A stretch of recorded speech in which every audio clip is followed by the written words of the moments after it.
संविधान को बचा लो, संविधान को बचा लो, संविधान को बचा लो।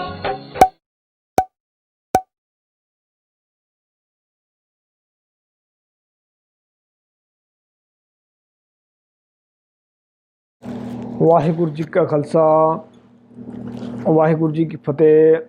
सत श्री अकाल, नमो बुद्धाय, जय मूल्यवान साथियों, अस्सलाम वालेकुम। साथियों, आप सुन रहे हो वॉइस ऑफ खालसा टीवी को, देख रहे हो, और ये आपका अपना टीवी है।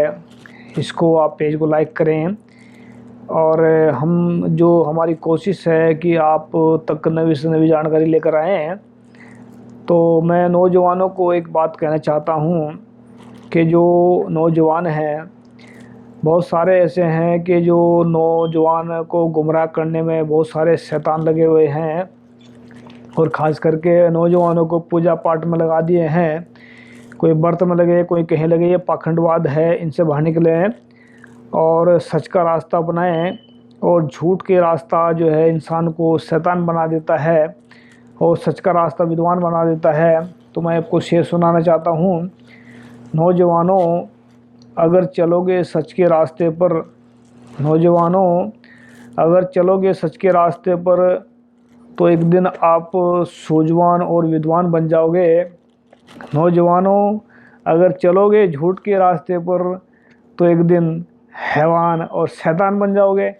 तो आपने झूठ के रास्ते पर नहीं चलना, सच के रास्ते पर चलना है। और सच का रास्ता इंसान को विद्वान और सूझवान बनाता है। तो मुझे उम्मीद है कि आप सच के रास्ते पर चलेंगे और अपना ज़िंदगी को संभालेंगे, क्योंकि ज़िंदगी एक बहुत कीमती है, ये बहुत मुश्किल से मिलती है, और इसको व्यर्थ मत गंवाना झूठ के रास्ते पर चलकर। तो हम बात करेंगे, जो कभी किताब चल रही है हमारी, जागो मूल निवासियों जागो, ये तो हमारा प्रोग्राम का नाम रखा हमने, लेकिन किताब का नाम है मूल निवासी जागृत संवाद। इसमें हम कुछ पॉइंट लेकर आ रहे हैं आपके सामने, और बहुत कुछ ऐसा है कि इसमें हम ऐड भी कर रहे हैं। तो हम चाहते हैं कि आपको अच्छी से जानकारी दे दें। तो इसमें जो है वैदिक काल जो है 1700 से 73 ईसा पूर्व है, आर्य आक्रमक में से शुंग वंश तक। ये जो दिखा रखे हैं उन्होंने सभी, ये देखो, आपने देखा होगा इसको कि जो आर्य शुंग वंश है, ये सुना भी होगा ना, पढ़ा होगा, इसको सारा कुछ पढ़ रखा होगा आप लोगों ने। तो इसमें जो दे रखा है उन्होंने, जो वेद पूर्वाध, इसमें मेरी हिंदी थोड़ा ऐसा है कि हिंदी में थोड़ा, मैं हिंदी तो इसमें जो शब्द लिखे हैं थोड़ा हिंदी में बहुत फ़र्क होता है। तो इसमें थोड़ी मेरी हिंदी में कच्चा ही है, तो मैं माफ़ी चाहता हूँ, पढ़ने की कोशिश कर रहा हूँ। तो इसमें जो लिखा, पूर्वाधुक वैदिक काल 1700 से 500 ईसा पूर्व है। उत्तराधुक वैदिक काल 500 से 73 ईसा पूर्व है। ऋग्वेद की रचना 1700 से 1500 ईसा पूर्व है। सामवेद की रचना 1500 से 1300 ईसा पूर्व है। अजुर्वेद की रचना 1300 से 1100 पूर्व है। और यजुर्वेद अथर्ववेद रचना 1200 से 1000 ईसा पूर्व है। तो ये जो दिखा रखे हैं उन्होंने, इसमें चित्र भी दे रखे हैं, ये देखो, ये सारे के सारे चित्र है इसमें। इसमें बहुत कुछ दे रखा है उन्होंने, ये देखो। तो इसमें जो है इन्होंने जो लिखा है, इसमें पुरुष सूक्त मंडल 10, सूक्त सम 90, मंत्र 12। इन्होंने लिख रखा है ब्राह्मणोत्सव सुख मासीध्व राजंत्र कृत उत्तर दस्व यदस्व पदामया शूद्रो जाता है। थोड़ा संस्कृत ऐसी कि थोड़ी मेरे लिए मुश्किल है। और इसमें इसका अर्थ है, उस पुरुष का मुंह ब्राह्मण, भुजा, क्षत्रिय, जांघे व वैश्य, पैर शूद्र। तो पुरुष भी उन्होंने बना रखा है। तो इसमें लिखा है देव भाषा संस्कृत, ब्राह्मण आर्य ब्राह्मण क्षत्रिय, ब्राह्मण मुंह दिखा रखा है, क्षत्रिय जो बाँ दिखा रखी है, और ट इसमें दिखा रखा है विदेशी आर्यों की विदेशी भाषा। वो वैश्य जांग से पैदा हुआ, विराट पुरुष, शूद्र, चारों वेद, विराट पुरुष। इसमें लिखा है, इसमें जो आर्य है उसमें लिखा नम जो है कितने इसमें चित्र हैं। आर्य प्रतीक, चार वेद, वेद पृष्ठ। भारत में आर्य अनार्य 1700 से 1600 पूर्व है। ब्रह्मवर्त ऐसा भी है इसमें। आर्यों का विस्तार 1000 ईसा पूर्व है। आर्य फारसी आर्यावर्त, इसमें एक चित्र बना रखा है, तो इसमें ये बता लिखा है सारा कुछ।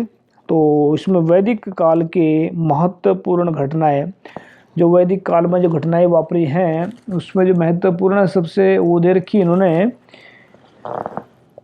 पूर्वार्धक वैदिक काल 1700 से 500 ईसा पूर्व, चारों वेद का लेखन 1700 से 1000 ईसा पूर्व के विचकार हुआ है। बीच में भारत में आर्य विस्तार 1700 से 1600 ईसा पूर्व है।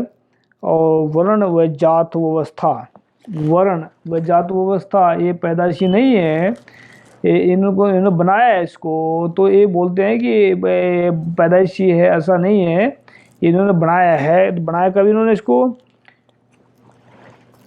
1500 से तकरीबन लगा लो कि इसको 3500 साल पहले, 1500 से 1400 ईसा पूर्व है। अन्य आर्य ग्रंथ का लेखन 1600 से 550 ईसा पूर्व है। महाभारत का काल 1000 से 900 ईसा पूर्व है। रामायण काल 700 से 400 ईसा पूर्व है। उत्तरार्ध वैदिक काल, उत्तरार्ध वैदिक काल में इन्होंने जो लिखा 500 से 73 ईसा पूर्व है। गौतम बुद्ध का संदेश 563 से 483 ईसा पूर्व है। यूनानी आक्रमण व प्रभाव, यूनानी आक्रमण प्रभाव 327 से 100 ईसा पूर्व है। विशाल मौर्य साम्राज्य 321 से 185 ईसा पूर्व है। सम्राट अशोक का बुद्ध प्रेम 272 से 232 ईसा पूर्व है। ब्राह्मण शुंग राजवंश, ब्राह्मण शुंग राजवंश 185 से 73 ईसा पूर्व है। मनुस्मृति का लेखन 185 ईसा पूर्व है। तो ये जो दिखा रखे उन्होंने मिश्रित आर्य जो है पूरा नक्शा दिखा रखा, आप देख सकते हैं इसको सारे को, इसमें लिखा है सारा कुछ। तो ये जो दिखा रखे उन लोगों ने, इसमें आर्यों का विस्तार, आर्य मतलब एक बार नहीं आए हैं, ये अलग अलग टाइम पर आए हैं। जैसे कि अलग अलग जगह पर किस वक्त ये घुसे हैं।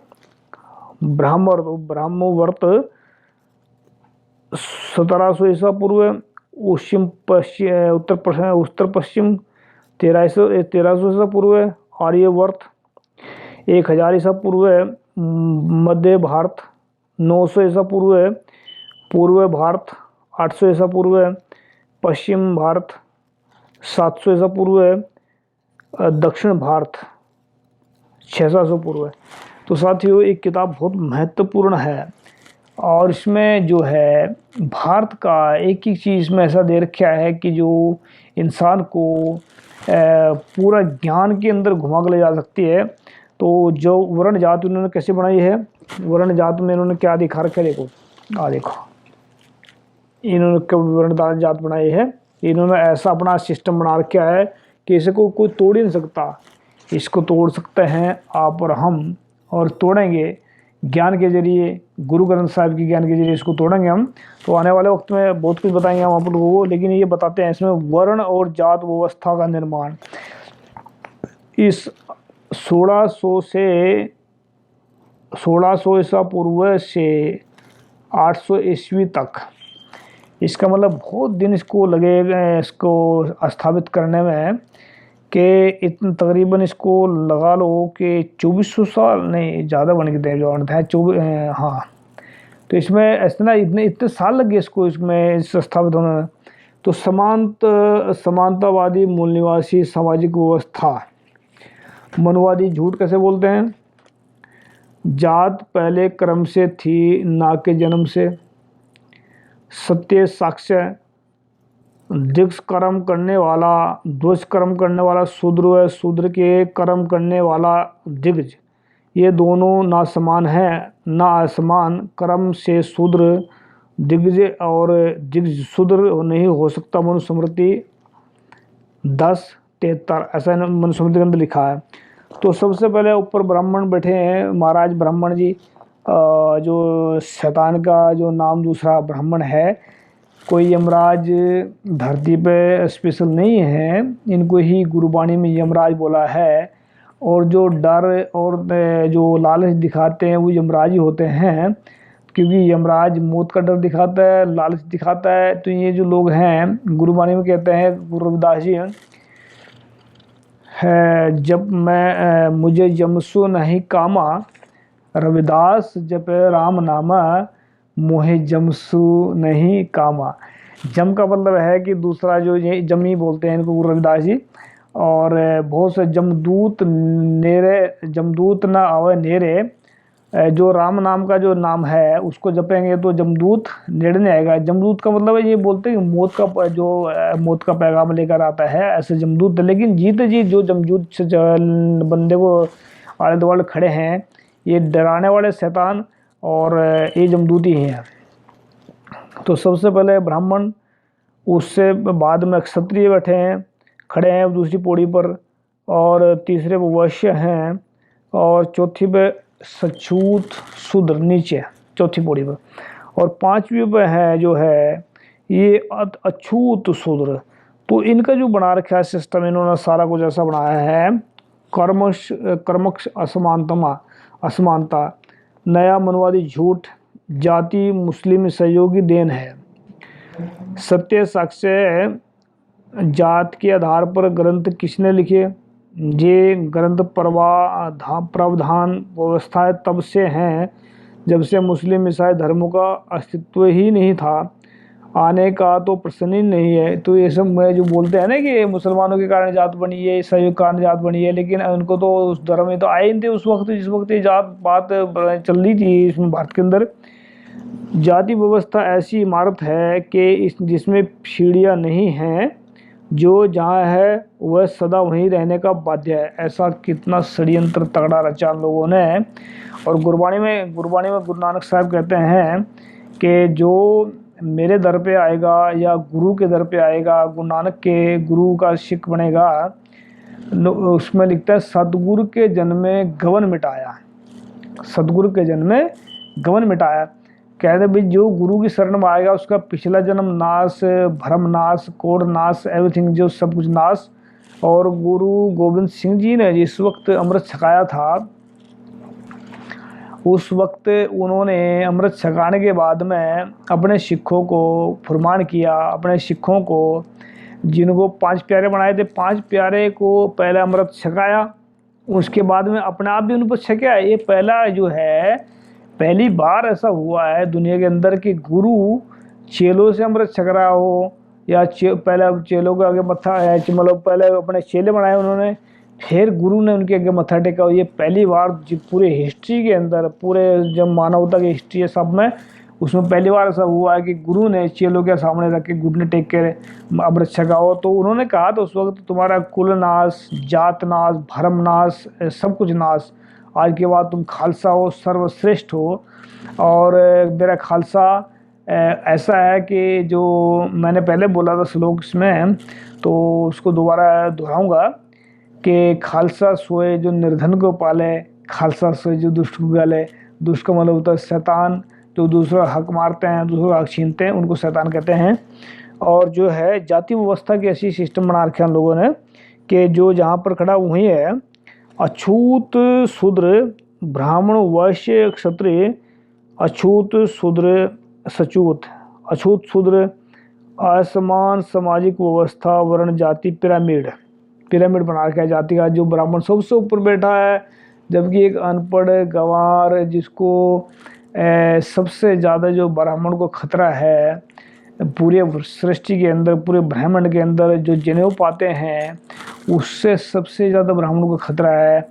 क्योंकि जब जनेऊ पाता है ब्राह्मण, उस वक्त इसको जो है, मैंने एक इस पर आर्टिकल लिखा है, आने वाला वक्त में आने वाला है, वो भी आर्टिकल दिखा सामने आएगा कि जो ब्राह्मण जनेऊ पाते हैं, जिस वक्त इनके पास में ऐसा होता है कि इनको बताया जाता है कि तुम सुपीरियर हो, जबकि सुपीरियर नहीं होते, और सुपीरियर होने के बाद में बोलते हैं कि तुम सबसे सर्वश्रेष्ठ हो, तुम ही इस धरती के देवते हो, ऐसा इनको बताया जाता है।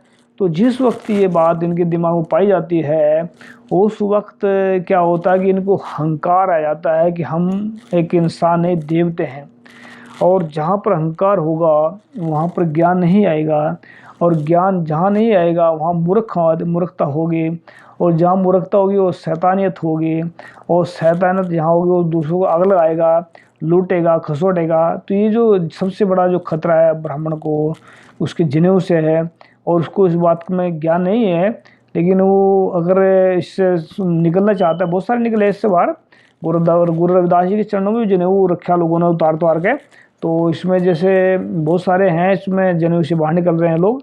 तो इस जब तक ये जनेऊ धारण रखेगा करके, जब तक खतरा इसके मंडराता रहेगा, क्योंकि जनेऊ सबसे बड़ा खतरा ब्राह्मण के लिए है, ये मेरा ऐसा मानना है।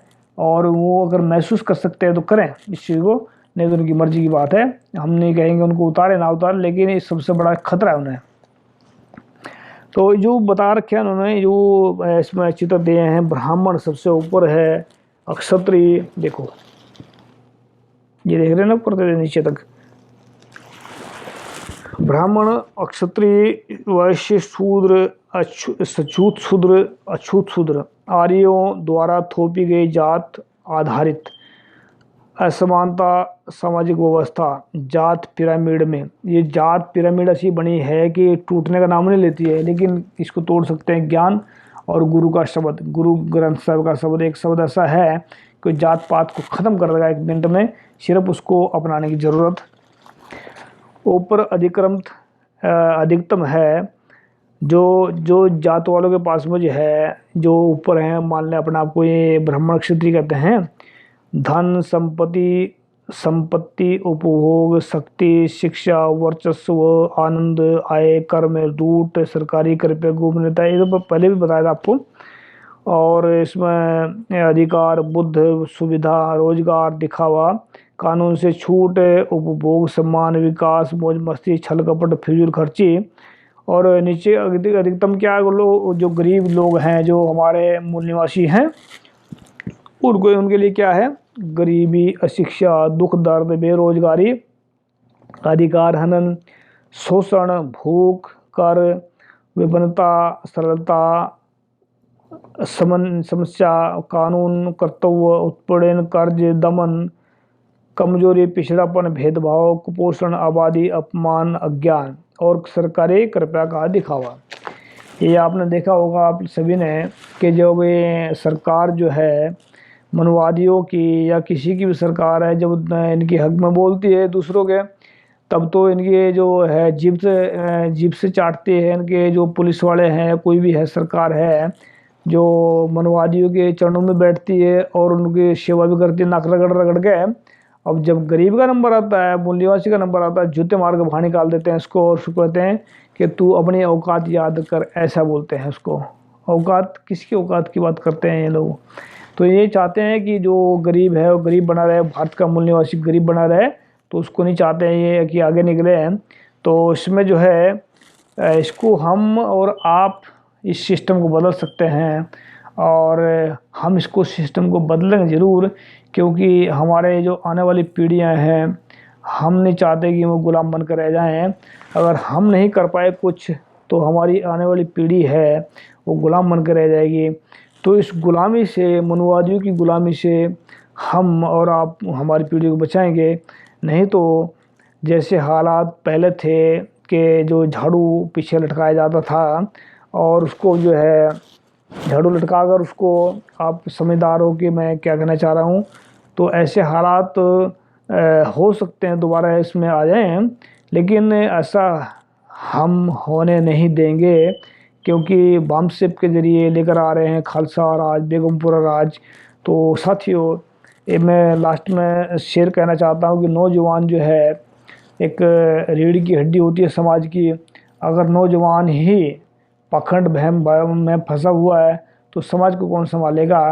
तो मेरी रिक्वेस्ट है नौजवानों को कि खड़े हो जाएं, और आने वाली जो वक्त है बहुत ख़तरनाक है।